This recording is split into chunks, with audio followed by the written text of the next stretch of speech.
Hello everyone, my name is Lisa and I'm the Viet vegan because I'm Viet and I'm vegan, and today I'm turning this head of cabbage into kimchi. This is not going to be a very professional aesthetic video. I mean, none of my videos really are, but I am severely burnt out and I just need to like reset and just recreate and just play with food. So that's what I'm doing today. I'm following a combination of Rose's and Mangchi's kimchi recipe. Rose's recipe actually makes a little bit too much for me. I only really want to make this one head of cabbage because I don't really have a lot of people to give kimchi to.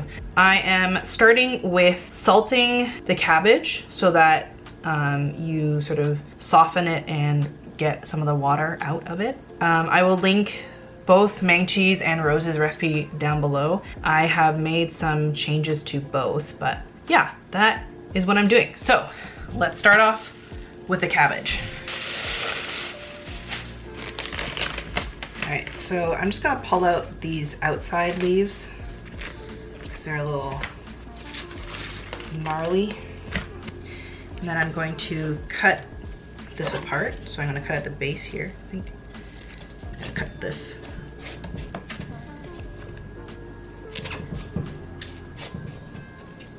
So I'm gonna cut here, and pull apart. Woohoo! Wow. I think I cut here, pull apart again.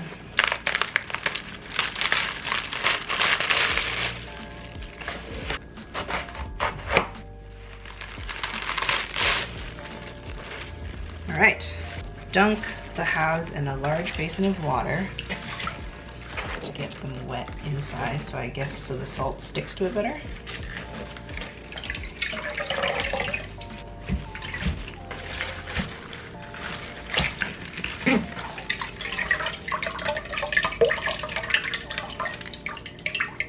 She wet.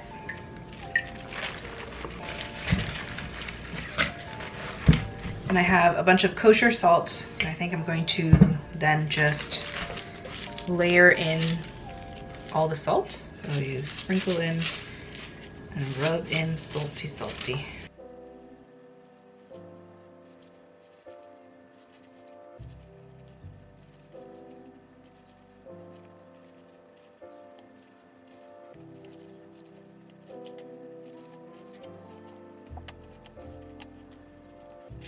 So the recipe that I was using recommended that I use about half a cup of salt, but I ended up using probably closer to 1.5 cups of salt. It doesn't really matter in the end because the salt that you use ends up getting washed out once you have extracted enough moisture from the Napa cabbage. So I focus most of the salting on like the white kind of firmer part of the cabbage because that's the part that needs to break down the most for the kimchi to really soften, I guess. You don't want a super crunchy kimchi. Just get really in the folds and just spread the salt in there. You can put the salt on the leaves, but you just mostly need to focus on the white part because the leaves will get kind of wilted anyway once they sit in the brine. So once all that is all together, I let it sit for about 2 hours. Every half hour, I kind of rotated the cabbage to further distribute and make sure that all parts were getting nicely brined. So the next part here is mixing the glutinous rice flour or the sweet rice flour with some water. I used 2 tablespoons and 1 cup as per Mangchi's recipe. I think I cooked mine a little bit longer than hers, but I don't think it's a huge deal. I also added, I think, 1 to 2 tablespoons of sugar, and this will just help sort of feed the fermentation and the bacteria a little bit more.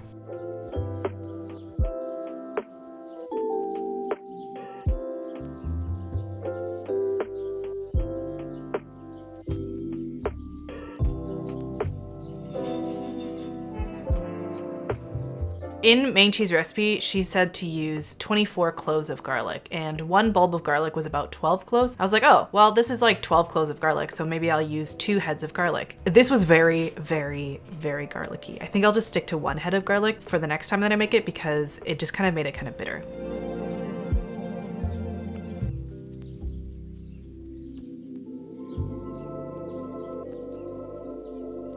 So I'm using daikon here because I couldn't find any Korean radish. The Korean radish is the one that has like kind of a green tinge to it, but they're very similar. The function here is to be kind of like a crunchy vegetable that just adds more deliciousness to the kimchi, so it's fine. I julienned these daikon, probably not the most efficient way, but this is the way that I felt like doing it. So I just julienned everything by hand. I just wanted to like kind of shut off my brain and just do some chopping. I was watching Criminal Minds here, otherwise you'd be getting some chopping ASMR in the background, but alas, I wanted to watch a TV show.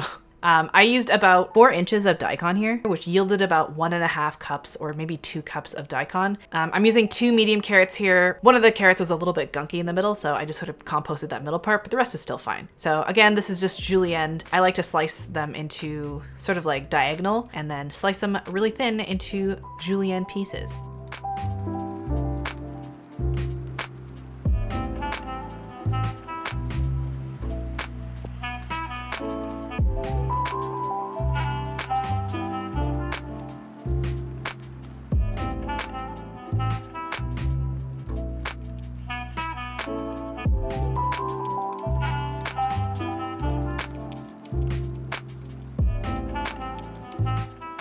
So this is at the half-hour mark where I'm just kind of flipping the kimchi around. You can see at the bottom there's like that brine that sort of happens. That's the moisture getting taken out of the Napa cabbage. So the more moisture that you remove from the Napa cabbage, the softer it becomes. It'll still be pretty crunchy, but the more tender it becomes for kimchi. So put the lid back on, let it chill for another hour or so, and we'll come back. There's so many different renditions of kimchi that involve like garlic chives as well as green onions. I only had green onions, so I just used 1 bunch of green onions. And I also used this Asian pear, not really sure. I think a lot of people, they use this instead of sugar, but I used both. Why? I cannot tell you. I just decided that I would use both. So in the future, I think I will blend this up instead of chopping it, but I did like the sort of result and the texture of it being kind of chopped up.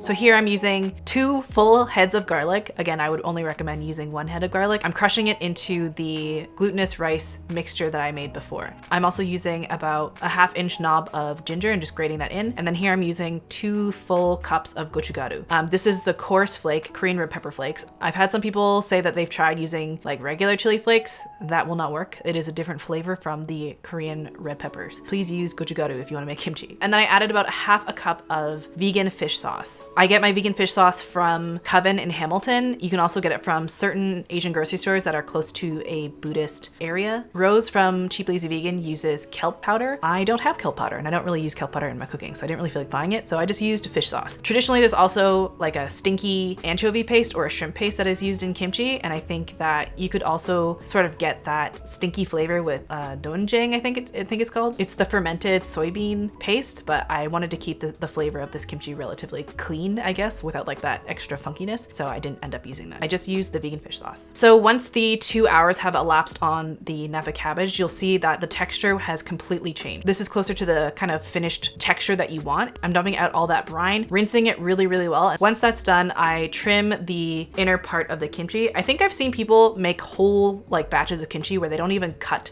the core off of the kimchi. They kind of keep it intact, but I kind of like having it all sort of like mostly cut to the way that I want it to. So I cut a lot of the pieces in half at the stem and then pulled apart the leaves, and that way I have all these like individual pieces. You can also completely chop these into like, not like a dice, but like kind of squares, but I wanted to have sort of the long pieces, but I do end up cutting them anyway when I'm eating them. So maybe I should have just cut it at the beginning, but it's fine. I like the result and I like how big the pieces are. So once you've got all these pieces to be the desired size, I gave them one more kind of rinse just to get rid of any excess brine, gave it another drain, and gave it another big squeeze. I don't want any extra moisture watering down the final kimchi. I'm using the same bowl again and rinsing it really well in between each use. And then we can start adding all of our different ingredients. So I have everything out on a tray. I just kind of shoved everything into the bowl. Then I added the gochugaru mixture with the glutinous rice paste and mixed everything together. This was very, very fun and satisfying to do with my hands. I would highly recommend using gloves for this. So mix everything, make sure every single piece of kimchi has a nice smattering of red fiery paste. As I said, this is a very spicy batch. If you want to use less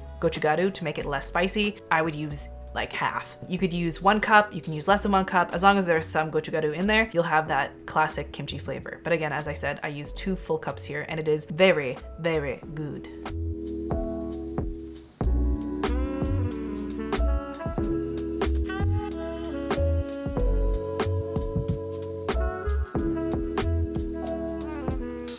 So here I'm doing a very lazy sanitization of my jars. I opted for wide mouth jars so that I can shove my whole hands in. But as I said, I did a lazy sanitization of pouring boiling water in the jars. And then I just went to work and started packing in that kimchi. I made sure to grab an equal amount of Napa cabbage parts as well as some of the other julienne vegetables so that each jar has, you know, a nice amount of everything. I like to leave about 1/2 inch of space at the top just to give the jar a little bit more room for air to expand, and you want to give it a little bit of space. Compact everything down with your hands so that it has a nice even surface area, and then wipe the rims clean of any of the kimchi paste. And there you have it. That is the kimchi. You can eat this fresh right away, and or you can let it ferment for about 2 to 3 days at room temperature.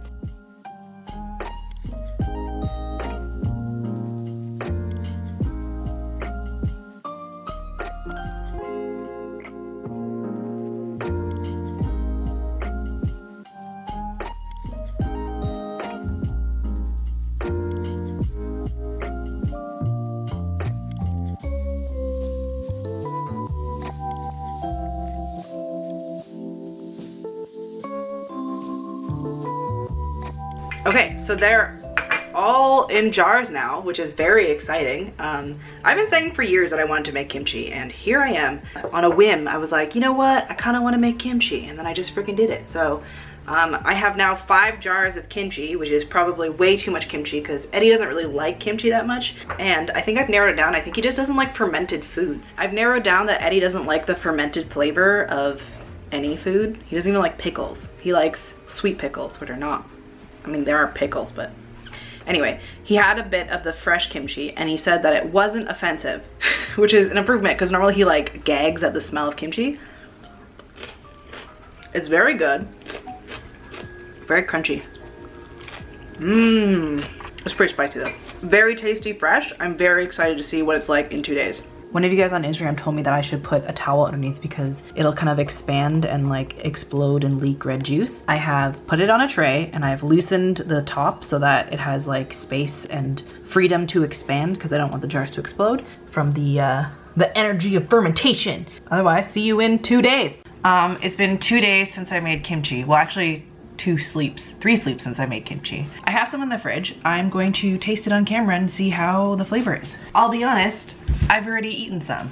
I made bibimbap and more bibimbap. It does smell nicely fermented. It's like kind of sour, but not super sour. So I'm going to choppy them inside the jar, just because I know it's just gonna make it easier for me to grab later. The version that I made uses a lot of gochujang, so it's like very spicy. So if you want to reduce the amount of spice, I would use maybe 1 cup of gochujang instead of the 2 cups that I used. Anyway, here's the taste test. It looks pretty good though. That's kimchi. So in this batch, I used 2 heads of garlic. One thing I don't like about kimchi sometimes is that it has like a very like bitter aftertaste, and I was trying to figure out what causes that bitter aftertaste because I was like, I hope I can avoid that in this batch that I made. But I used 2 full heads of garlic, and I'm pretty sure garlic is one of the main culprits of that like bitter aftertaste, and I used 2 heads. So I think that's what happens after it ages, so I'll just have to eat this fairly quickly. It is very garlicky, this batch, so I would say just use 1 head of garlic instead of 2 heads like I did. Very tasty. I think I might even blend the Asian pear next time instead of having it like kind of chunky, to sort of like really mingle in the sauce. Very successful and very fun. This in total took me like 3 hours, and then it just fermented on the counter for like 2 days. So that's pretty good. A good time. I don't know why it took me so long to do this before. It's really quite easy. So I will post a version of my recipe on my blog, and I'll also link to Mangchi and Cheap Lazy Vegan because they're the OGs, and they're actually Korean and actually have learned from their family to make kimchi. So go to them, but I'll post the measurements that I used on my blog, and I'll probably tweak it as I go along. Because as I said, I used 2 heads of garlic here. I think I'll probably just use 1. I used both sugar and an Asian pear. Like I really wanted like a tangy fermented kimchi, and having more sugar would allow for more fermentation to happen, at least more quickly. If you haven't made kimchi before, I hope this encourages you to make kimchi. I hope you are inspired. It is actually way easier than I thought it would be. It's about 2 hours of work alone to like brine the cabbage so it'll break down a little bit more. Like honestly, chopping all those vegetables vegetables, very satisfying, very therapeutic. Honestly, just what I needed on that day. I was just like really tapped out, and I just needed to like make something and create something to feel a little bit of energy back, and I feel pretty good about that. So anyway, like I said, my recipe will be on the blog down below, but of course please refer to the people that I learned from, Rose and Main Cheese. I also remember seeing Mommy Tang post a video from Mother-in-Law Kimchi, and I love their kimchi. That is a very sour kimchi, which I really enjoy. So I'll link these 3 videos down below if you want to watch those, and I appreciate you sticking with me while I make content about me being burnt out. We just entered another stay-at-home order in Hamilton / in Ontario, so I mean it's the same as usual basically. So I'm just gonna be home yet again. Hope you are staying safe, hope you are staying sane, taking care of yourselves, your bods, your minds, you know, doing the best you can. I hope you are all having a wonderful and delicious day. Bye.